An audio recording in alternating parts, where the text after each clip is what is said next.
Hi, I am recording a feedback video for your problem solution draft.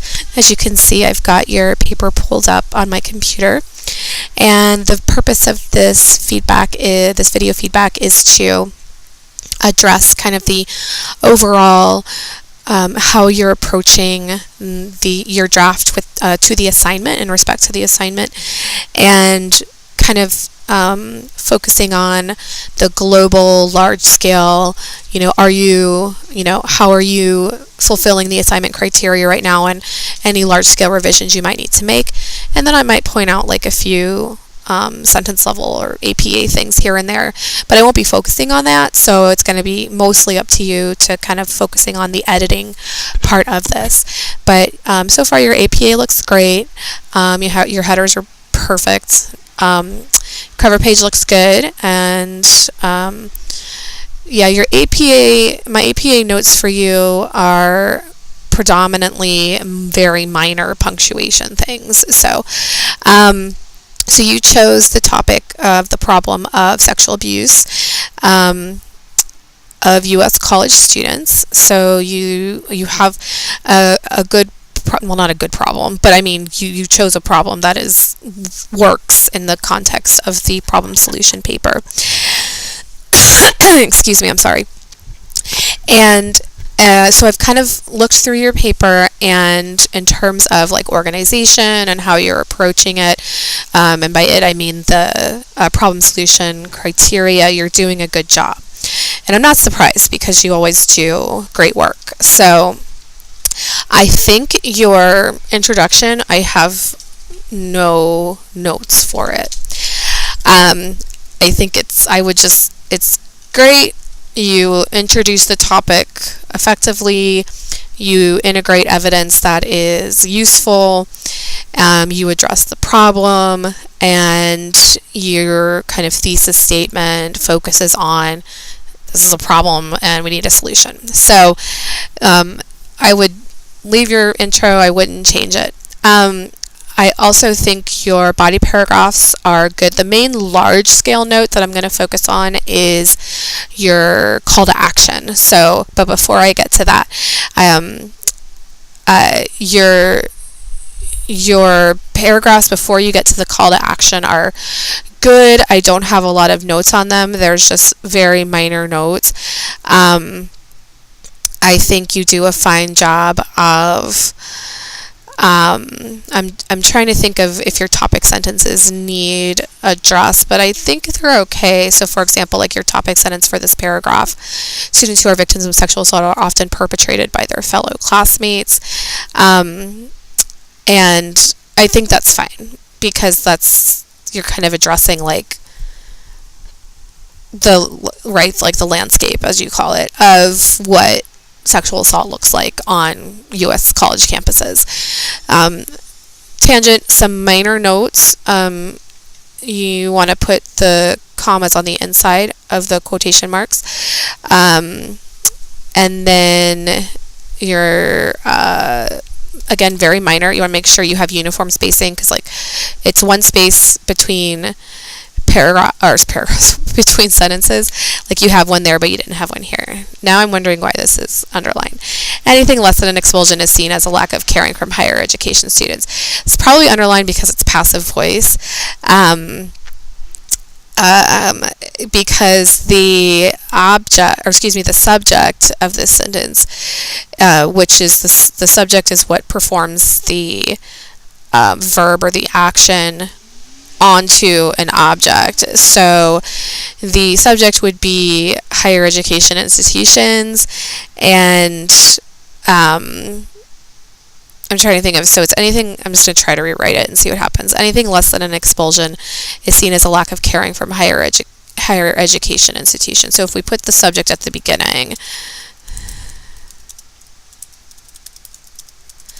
and I'm trying to think of an appropriate verb for this, because you say the punishments that students do receive are often a light suspension from school, mandatory counseling, or community service. This is a slap in the face to any survivor. I might say like this, however, is and I might hedge that a little bit, this is arguably a slap in the face to any survivor. And then when you get to, I'm also now trying to think of how this idea of anything less than expulsion, because before you talk about in this sentence, like these are the actual punishments that are what are meted out to the students who are found guilty of sexual assault, or the perpetrators. And here you say higher education institutions, and this is where I'm struggling with a verb, because higher education institutions are, I might say something like, because this is a really touchy subject, so you have to be really careful about the language you use to talk about it. I might say something like this.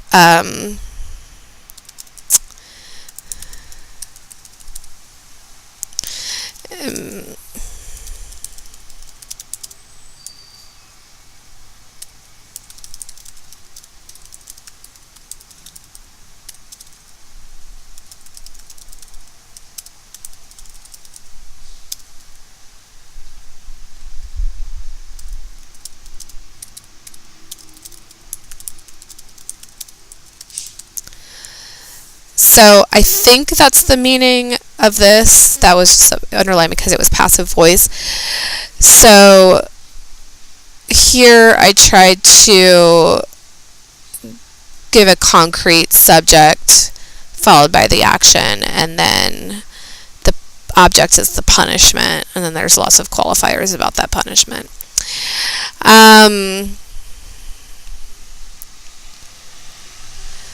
Okay. So that's just a suggested revision. So minor notes, but I want to make sure that it makes sense. Now that this is all together, my question is, well, are students being expelled, or are they only receiving these light suspensions? Because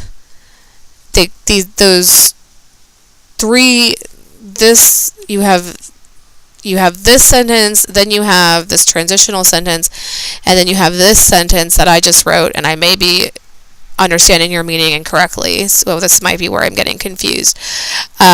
Seems to contradict, or it does contradict the previous one. So I don't know if you're saying that higher education students should be pressured to mete out a punishment, or they do. So, or if expulsion isn't enough. Like, expulsion is severe, right? But it's not as severe as, say, legal, if we bring in the legal system, right? If litigation is pursued, either on behalf, like, whether the school is sued, or the school sues the student, I don't know, or the student, the perpetrator is, if expulsion, and then also some type of litigation right after that. So what I'm trying to do is figure out your assessment of punishments. Like, what's the spectrum? So you go from like this light suspension, and then we have this concept of expulsion, because I would consider expulsion harsh, but it's not as harsh as litigation. So, and then you go to harsher punishments. So I don't know if that includes expulsion or if it's something beyond that. So it just might be, so some specificity is needed there. Again, comma inside the quotation marks.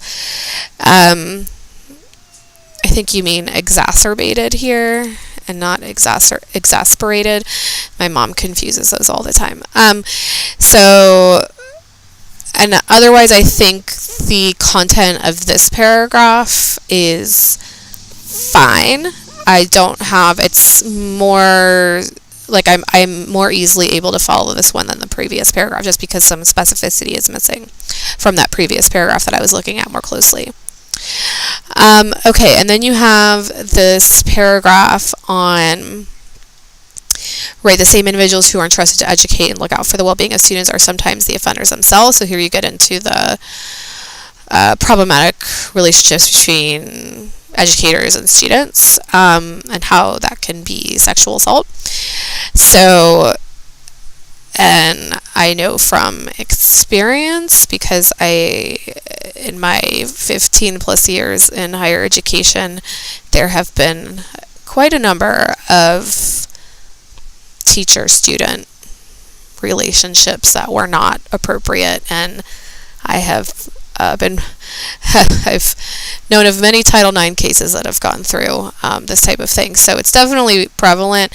The problem with it is that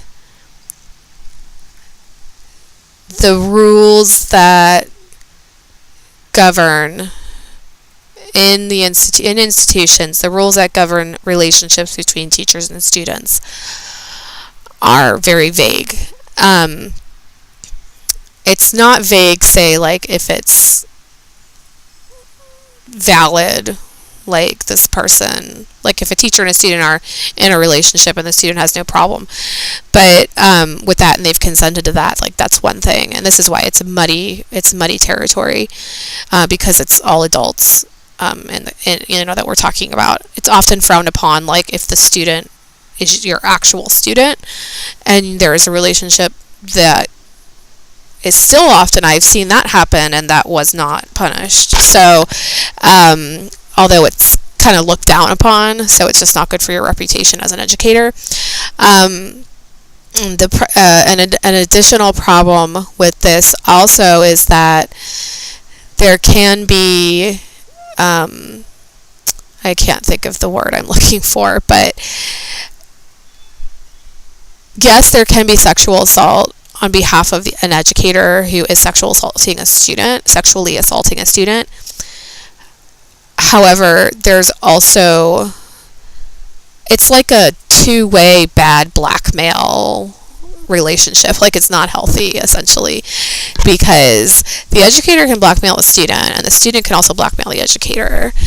And I've seen instances where there's been like legitimate sexual assault with the educator as a perpetrator, but then I've also seen instances where the student, in retaliation against an educator who, say tries to cut off the relationship, or maybe the educator is pressured to end the relationship because the institution or the department finds it inappropriate, the student might retaliate and say, well, they sexually assaulted me.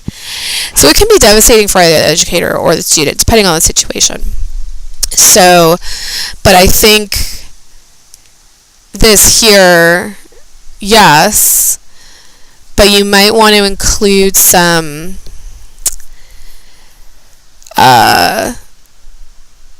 information about what that currently looks like. Of course, it's going to be different, but there's probably a general, and most of my experience is at public institutions, but it might be worthwhile to put some kind of, here's how colleges generally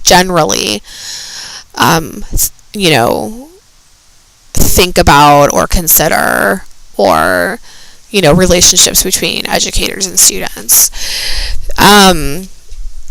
because like I can tell you that quote unquote proper training is provided. I've received numerous trainings on Title IX and Title VII, which are required of educators. I've received training on being an informant. So, if somebody comes to me and say, they've been raped or assaulted, I'm a mandated reporter. So I've received training on being a mandated reporter. I've received lots of sexual harassment training. And these are all things that happen on oftentimes a yearly basis. Sexual harassment is much more common than, say, Title IX and VAWA, the VAWA Act, Violence Against Women Act. And that training is enforced, and you have to do it but it's not as common as, say, sexual harassment. Training about relationships between educators and students, I would say, is lacking. So I would agree. But here you might want to be more specific about like what training is currently provided, right? You've got Title IX, Title VII, sexual harassment, information on what it means to be a mandated reporter. But you know, again, the cultural landscapes of universities, what is the training in terms of, or what is the kind of accepted culture on intimate relationships between educators and students. So maybe some more specificity there. And again, it's going to be different. That's why I'm saying as general as you can possibly make it. Okay, and then, all right, so here is where I think you get to in my opinion, the call to action. I just might make that more specific in your topic sentence here. So you might say like, you know, the best solution for mitigating the problem of student sexual assault in U.S. college campuses includes, right, and then you talk about this organization funded by the Federal Department of Education. So you're saying that, and I'm trying to make sure I understand fully when you say this organization, like what it constitutes and what it is. To establish an unbiased outside entity that can dedicate itself to the fairness and integrity of all sexual assault allegations. So I would ask of you, how does that differ from Title IX? And because Title IX is federal, so you would want to maybe look at Title IX and think about, if it's an organization, does the organization exist within the DOE in Washington, and then they kind of give out instructions to all of the states and say, you know, within public, because then this can only be, well, it can be public and private. If it's federal, they can just say everybody, right? And then what do they do? So this says this will give them the authority to incorporate all necessary changes discussed earlier. I might just restate those changes. And then police departments have a hard time dealing with sexual assault allegations as colleges do. Yes. Some students might also not feel comfortable making reports to police. This is true. By allowing an outside agency not affiliated with the university in question to investigate this matter, this will give students another option to seek justice. Right. So in respect to Title IX, for example, Title IX is federal legislation, but universities have to have a Title IX. I can't remember the name of the position, but it's basically the person who is in charge of overseeing the implementation of Title IX legislation at universities. And so, for example, and I've seen that this is what happens if a sexual assault issue comes up. The mandated reporter has to, first thing they have to do is talk to the Title IX director or program director. I can't remember what their name is, but the first thing they have to do is go talk to the Title IX, the person who's in charge of implementing and overseeing Title IX, this federal legislation, at the university. And then that person, the Title IX person, decides whether or not a Title IX investigation is warranted. So it's essentially the federal government's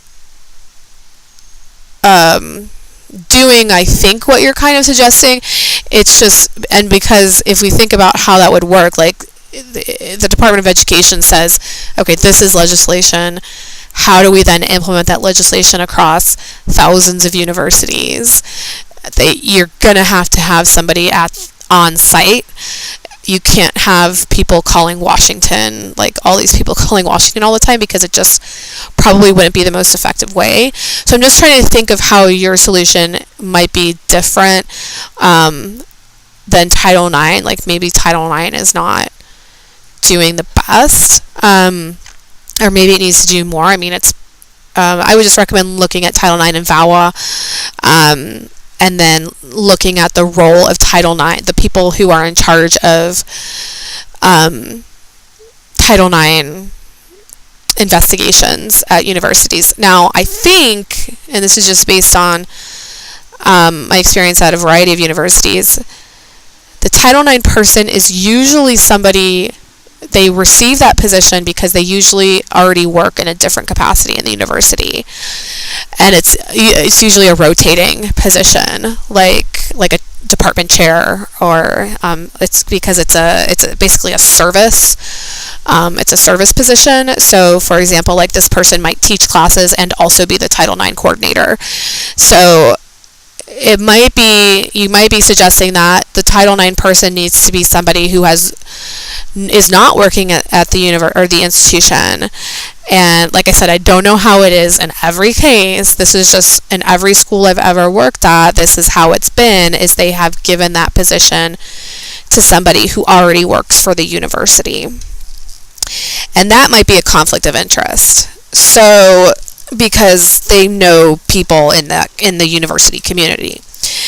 So it might be an extension of an emendation to the Title IX that says, the Title IX coordinators, I think the name is coordinator, should be appointed as outside individuals, and maybe they hold offices like off campus, right? So they're not within the community, like they work for the university, but aren't teachers, they don't already work there, they don't have any affiliation with that university, they maybe don't have an office on campus, right? So they can provide services, those Title IX services, just to that campus, but they are as unaffiliated as possible, or unimmersed as possible, as in order to stay as unbiased as possible. I think that's what I'm trying to give you really nuanced things to this.